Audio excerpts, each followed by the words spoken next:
ser un poco audaz y llamar a esta pequeña reflexión. El juez de paz no está para juzgar. ¿Sí? Eso es muy importante porque a veces uno piensa en el juez y dice, ¿qué hace un juez? Pues un juez juzga, ¿sí?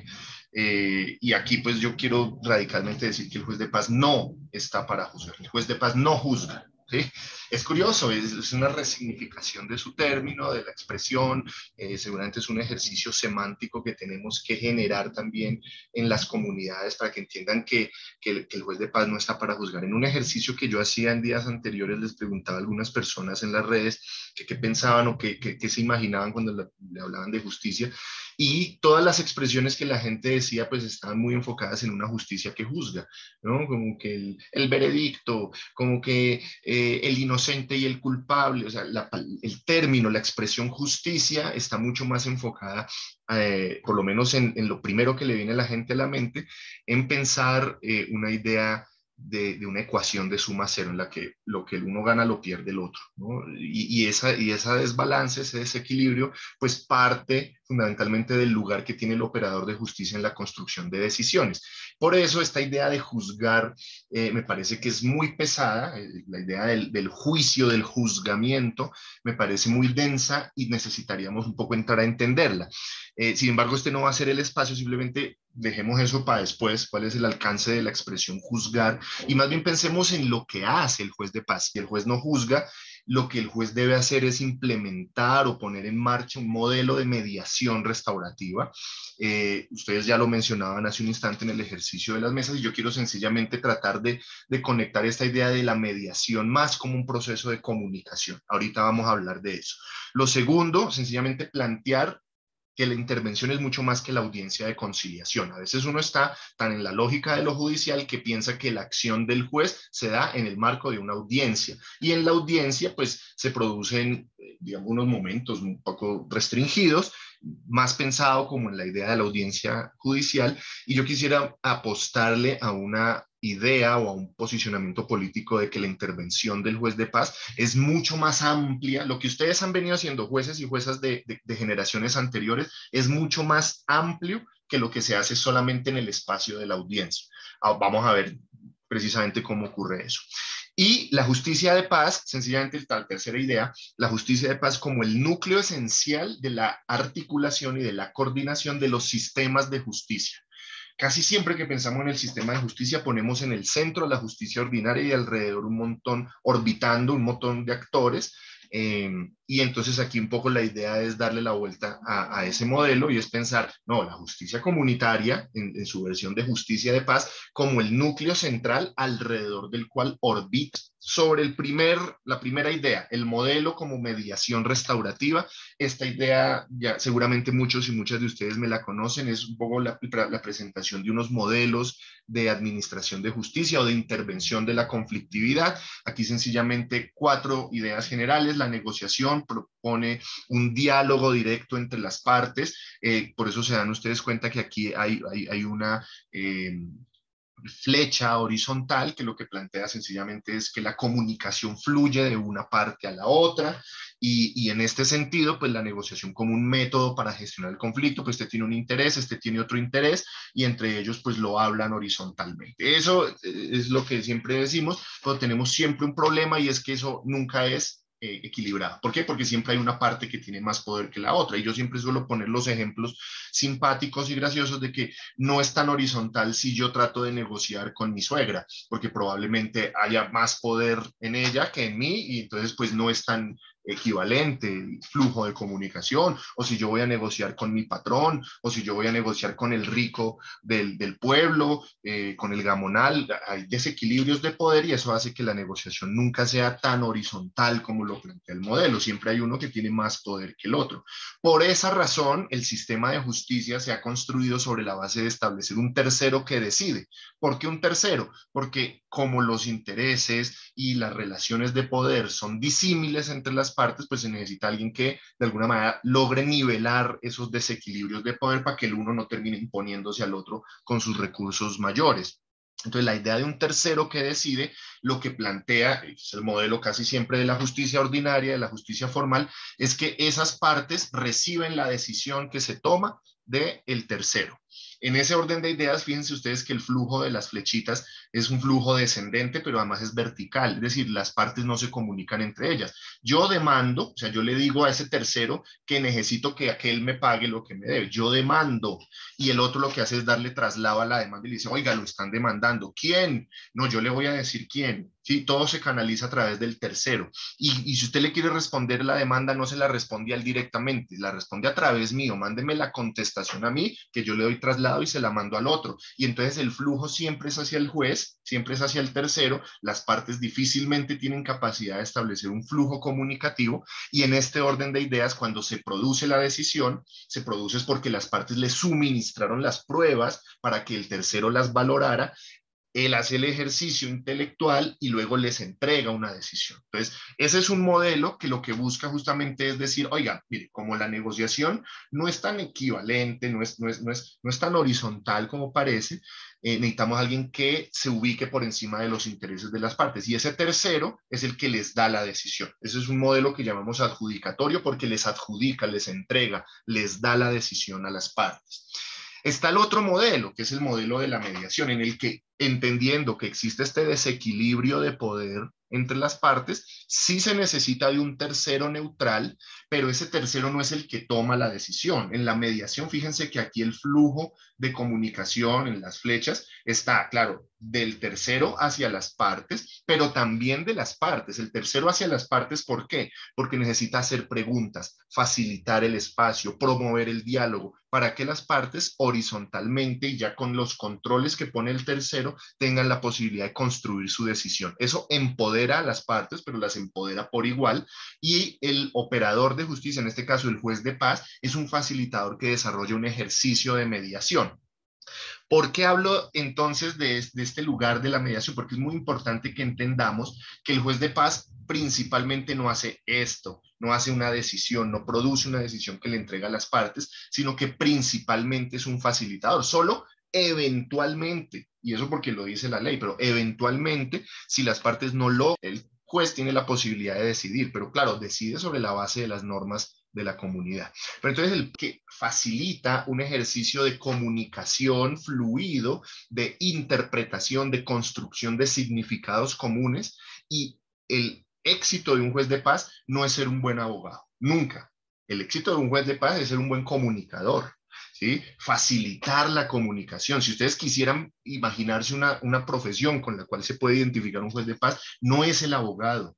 El juez de paz se debe identificar más con el mensajero, con el que transmite la información, con el que aclara, con el que maneja la palabra dulce para reducir las emociones más duras, ¿no? El que permite que la comunicación realmente sea efectivamente fluida y logre que se construyan acuerdos. Pero también hay un cuarto modelo, que es un modelo mixto integrado, que es el denominado modelo de asamblea. ¿Por qué quiero señalar aquí la importancia del modelo de asamblea? Porque en las asambleas actores comunitarios que rodean a las partes directamente involucradas en el conflicto también tienen la posibilidad de participar. Es un modelo de vieja data, y cuando digo de vieja data es más antiguo que el modelo de la mediación y mucho más antiguo que el modelo del tercero que decide. En la antigüedad, las comunidades resolvían sus problemas siempre en modelos de asamblea. ¿Por qué? Porque era más fácil que las comunidades se reunieran en torno a los problemas que les resultaban comunes. Y en ese orden de ideas, claro, las comunidades van creciendo poblacionalmente, se hacía muy complicado tener asambleas y entonces se fue, digamos, privilegiando la idea de ya no metamos a toda esta gente aquí, solamente trabajemos con los directamente involucrados. Pero el modelo de asamblea es un modelo que se puede seguir desarrollando si lo trabajamos inteligentemente, si no metemos a cualquiera que va pasando por ahí, sino que logramos seleccionar, por ejemplo, personas que estén relacionadas o vinculadas con el tipo de conflicto que tienen las partes. Construye la justicia de manera colectiva en la medida en que los casos individuales tienen unas connotaciones. Siempre las comunidades están involucradas, siempre hay alguien que tiene una opinión y que se siente afectado por lo que acontece en una relación de conflicto. Entonces, por eso me parece muy importante que veamos esta posibilidad de intervención desde un enfoque de mediación, pero de una mediación restaurativa, que no se enfoque únicamente en la idea de vamos a construir una decisión y punto y chao y nos olvidamos de todas las condiciones sociales, sino que apunte al fortalecimiento de un tejido social, porque mucha gente involucrada en el conflicto que participa de sus decisiones puede producir una inteligencia colectiva para que las respuestas sean mucho más satisfactorias y no sean simplemente del arbitrio del juez de paz, o que no sea simplemente de los acuerdos y las componendas entre dos personas, sino que también reconozca lo que llamamos el justo comunitario. Por eso el método, un poco la propuesta, eso no tiene que ser así, ni más faltaría, no es una obligación, pero la propuesta que creo que contribuye a esta idea de que el juez de paz no está para juzgar es que trabajemos con un enfoque de mediación y que tengamos clara la mediación con una perspectiva de justicia. Reacción es mucho más que la audiencia de conciliación. Entonces, vamos a ver qué es lo que sigue, porque ya estamos diciendo que los modelos de intervención, pero antes de pasar, creo que es importante que veamos entonces algunas descripciones que nos ofrece alguna literatura sobre mediación y conciliación, porque a veces se suelen ver como si fueran cosas distintas, que la mediación es distinta de la conciliación y tal, y un poco lo que yo quisiera plantear aquí es que la mediación es el gran método y la conciliación es el acto jurídico a través del cual se consignan ciertos efectos que se producen con los acuerdos que se logran a través de la mediación. Es decir, es una relación de método y de dispositivo específico de valoración ante el sistema jurídico. Vamos a ver algunas definiciones que he encontrado, por ejemplo, con Julia Eslava. Julia Eslava nos plantea en uno de sus más recientes libros que la mediación es un modelo en el que se propicia una articulación de relaciones, una comunicación, una diferencia e interpretación de la realidad. Ahí lo que estamos diciendo es que la mediación es un modelo en el que conversamos para entendernos mejor, ¿no? Es en esencia un proceso de interpretación de significados diferentes en los que cada uno tiene su forma de ver la realidad, de entender el conflicto, y entonces la comunicación es la condición de posibilidad para establecer nuevos contornos relacionales. Es decir, el ejercicio de intervención de un conflicto que se hace a través del diálogo y la interacción, la transmisión de información, es lo que vamos a encontrar como mediación. Y eso la ley lo tiene muy claro. Voy a traer sencillamente la única referencia así como más clara y más específica que encontré sobre la mediación, que es la perspectiva del Código de Procedimiento Penal, que reconoce, fíjense cómo se pone a dialogar lo conceptual aquí como con esa definición legal, que me parece que es interesante explorarla. Mediación es un mecanismo por el cual un tercero neutral, acuérdense del modelo anterior, un tercero particular, o sea, cualquiera de nosotros, o un servidor público terminado por la fiscalía y conforme con un manual que tiene la fiscalía, ¿sí? Pero eso es secundario, lo principal es esto, un particular, o sea, cualquier persona, ¿sí? A la larga, eh, trata de permitir el intercambio de opiniones, proceso comunicativo, entre víctima e imputado, claro, porque esto es un lenguaje penal, pero puede ser entre las partes que tienen un mismo conflicto, para que confronten sus puntos de vista, para que puedan interpretar, como era que decíamos aquí arriba, para que puedan interpretar significados diferentes, ¿sí? Confronten sus puntos de vista y con su ayuda logren solucionar el conflicto que les enfrenta. Fíjense ustedes que si desde la perspectiva del derecho penal se reconoce este enorme potencial de la mediación como método, como facilitación de la comunicación, pues es mucho lo que se puede hacer desde la perspectiva de la mediación.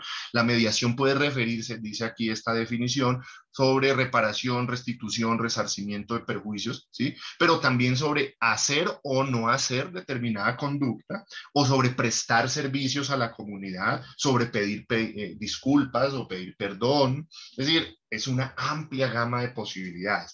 Y a mí me parece importante tengamos eso ahí, y ahora miremos qué nos indica, por ejemplo, en términos conceptuales, por ejemplo, Edgar Ardila. Él ha planteado la conciliación y fíjense los puntos en común, es que me parece interesante.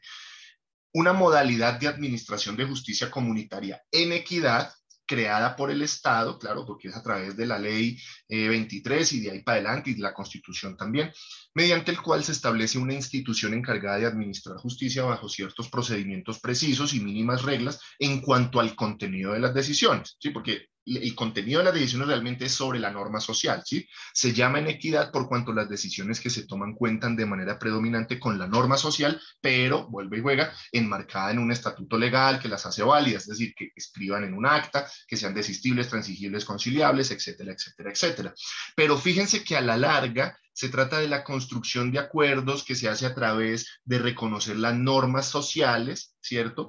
En la cual el contenido de las decisiones es construido por las personas. Miremos qué nos indica la definición legal, y esta, por ejemplo, de la 446, que es una ley que da cuenta de estos temas de la conciliación, y la definen así: la conciliación es un mecanismo de resolución de conflictos a través del cual dos o más personas gestionan por sí mismas la solución de sus diferencias con la ayuda de un tercero neutral y calificado denominado conciliador. O sea, el procedimiento mediado aplicado a una fórmula que tiene validez y reconocimiento legal en la conciliación.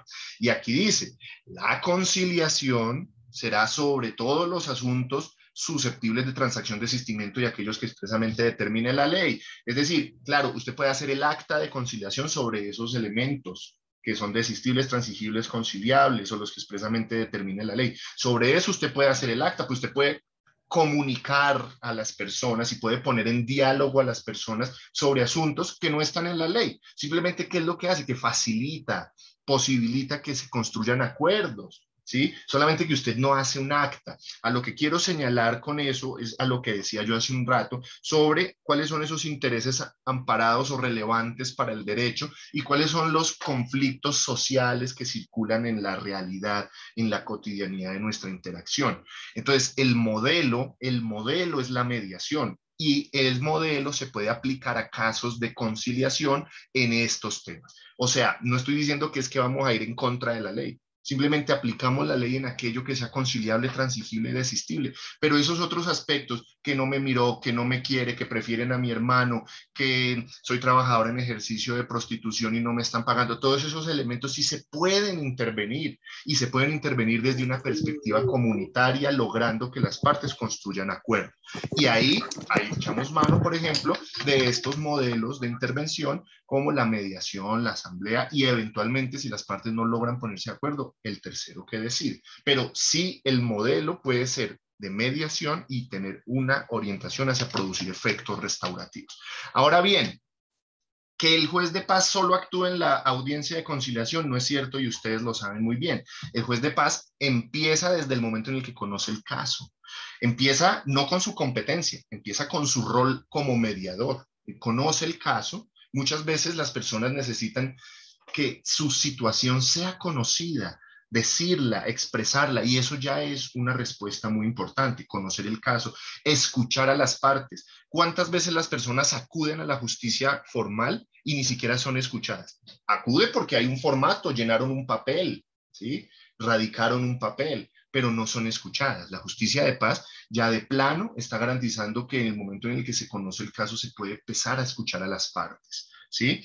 Y en esa escucha se puede determinar cuáles son los niveles de afectación que un determinado conflicto genera sobre las partes. Y si se están presentando daños, es altamente factible que el operador de justicia comunitaria pueda desarrollar acciones de sensibilización, de reflexión, que ayuden a proteger y a detener eventuales daños que se estén protegiendo, que se estén generando, perdón, proteger a las partes a partir de la contención del daño. ¿Sí? Mire, por favor, deje de insultar a esa persona, deje de diseminar esos chismes, pero vamos a intervenir el conflicto, sí, vamos a conocer cómo vamos a podernos poner de acuerdo para construir una decisión, pero por favor, deje de agredirlos, no le pinte los grafitis al frente de la casa de esa persona, no le lance las bolsas con mierda de perro porque le está causando una afectación, no se meta con los hijos de esta mujer. Es decir, se puede contener el daño, y ahí ya está actuando el juez de paz. El juez de paz está produciendo paz en las relaciones sociales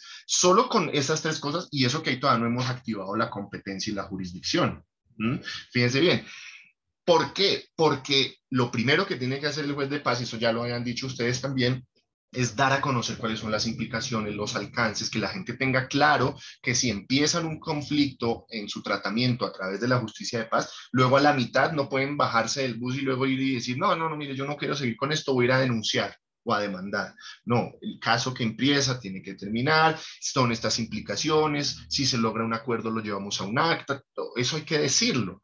Y solo cuando las partes estén de acuerdo y consientan efectivamente con participar de ese proceso, entonces manifiestan su voluntad y en ese momento, a partir de que ambas partes manifiestan su voluntad, se activa la competencia del juez de paz. Mucha gente me pregunta, es que ¿cómo hacemos para que las contrapartes lleguen cogidas de la mano a pedir la intervención del juez de paz? Eso nunca pasa, pero el error que se comete es asumir que cuando llega una sola de las partes, la competencia y la jurisdicción ya se activó. Ahí no se ha activado nada, porque si bien no estamos esperando que ambas de la nada lleguen cogidas de la mano, lo que sí esperamos es que cuando alguien da a conocer el caso y la otra persona también tiene la posibilidad de ser escuchada y aprenden de qué se trata, el juez de paz los ilustra sobre qué se trata la justicia de paz, el procedimiento, les dice podemos ir hasta estas consecuencias, puede tener estos impactos. Ahí ambas partes pueden decir, ¿sabe que sí? Hagámosle por esta vía. Y ahí todavía no le están echando el rollo completo, no lo están poniendo en una condición de que tome partido, simplemente está preparándose todo el contexto para la intervención. Pero entonces a partir de ese momento en el que las partes dicen, va para esa, vamos a participar de un proceso de gestión del conflicto, gracias a usted, la facilitación que usted nos va a ayudar a tener, entonces el juez de paz debe preparar a las partes. Y aquí todavía no hemos entrado en ninguna audiencia de conciliación, aquí estamos preparándolos. ¿Qué significa preparándolos? Entendiendo el conflicto, que ellos analicen el conflicto, que ellos entiendan. Puede ser cada uno por separado. Primero nos reunimos con una parte y hacemos un ejercicio de lectura desde la teoría del conflicto, entendemos qué es lo que pasa, las relaciones, la tensión, las contradicciones. El otro también hace su propio ejercicio de interpretación, cómo me siento con esto, cuáles son mis miedos, mis temores, mis expectativas, la confianza, etcétera. Preparamos a las partes porque hay veces que las partes no se pueden ni ver. Entonces no las vamos a llevar en seco a ese escenario. Y en ese orden de ideas, propiciar preparar a las partes da paso a propiciar el diálogo. Para hacer el diálogo hay que tener un ámbito seguro, un ambiente de tranquilidad en el que se pueda hablar. Y ahí se posibilita la negociación, la mediación, se puede construir el acuerdo. Aquí no estamos, yo les sugiero que porfa cierren el micrófono un instante, creo que es don Carlos Peña que tiene ahí abierto el micrófono, pero ya va a terminar, me queda un minuto y voy a terminar en un minuto. El punto es que fíjense todas estas acciones previas que se están haciendo antes de llegar a la famosa audiencia de conciliación. Ahí lo que nosotros estamos diciendo sencillamente es que el juez de paz hace mucho que muchas veces no queda registrado, porque al juez de paz lo miden luego por cuántas actas o por cuántos fallos. Pero si así fuera, entonces es muy probable que yo haga mucho más que lo que queda registrado en digamos, en el acta, que es cuando yo registro el acuerdo, ¿sí? Lo que quiero señalar es que la figura del juez de paz puede evitar muertos, lesionados, puede generar una dinámica de anticipación a daños más grandes si tiene conciencia de que todo esto ya es una actuación, ¿sí? Porque aquí se puede producir distintos niveles de satisfacción de necesidades a las personas que acuden al juez de paz. Y entonces fíjense que es mucho más que simplemente desarrollar un ejercicio más parecido al proceso judicial. Esto es mucho más comunicacional, es más conversado, es más de entender a la persona, de saber qué es lo que necesita y cómo se podría gestionar. Claro, al punto en el que uno registra el acuerdo en el acta. Pero uno podría incluso que las partes se pongan de acuerdo y no necesariamente hacer un acta. Eso se puede hacer, ¿sí? Eso se puede hacer. Usted le va a pagar tanto en estas condiciones o usted va a empezar a quererlo, va a demostrarle el cariño y el afecto y puede que sobre una expresión de cariño o afecto no es necesario hacer un acta, pero lo que sí puede ser es acompañar el cumplimiento. No hicimos acta, pero yo lo llamo después para saber si la relación entre hermanos sí mejoró, si dejó de hacerle desplantes, si dejó de insultarlo, si dejó de hacerlo quedar como un zapato con los primos. Yo puedo acompañar el cumplimiento del acuerdo, aun cuando no haya un acta. O si hay un acta, pues también lo puedo hacer. Lo que quiero señalar es que hacemos muchas más cosas que solamente recibir una persona que nos pide actuación, mandar una invitación, encontrarnos en un auditorio o en una audiencia de conciliación y luego hacer un acta. Porque mire que esto de posibilitar la negociación, propiciar el diálogo, también implica con que a veces las personas no están en una disposición afectiva y emocional para construir un acuerdo. Pero a veces, como pensamos en la idea de que es la audiencia de conciliación, entonces a las primeras de cambio que nos dicen que no quieren hablar, que no soportan ver a esa persona, entonces decimos, no, no hay ánimo conciliatorio y los mandamos para casa. Hay muchas cosas que podemos hacer y eso lo podemos hacer con un enfoque de mediación, con un contenido restaurativo. La justicia de paz puede ser el nodo articulador, claro. Es que lo que hacemos como justicia consensual puede activar distintas rutas posteriores. Y por eso aquí arriba yo decía que uno de los puntos es la remisión de los casos a otros operadores, la remisión a, por ejemplo, un grupo de ayuda terapéutica, por ejemplo, al sistema de salud para que baje los niveles de agresividad, para que supere una adicción. Yo puedo actuar articuladamente con el comisario de familia,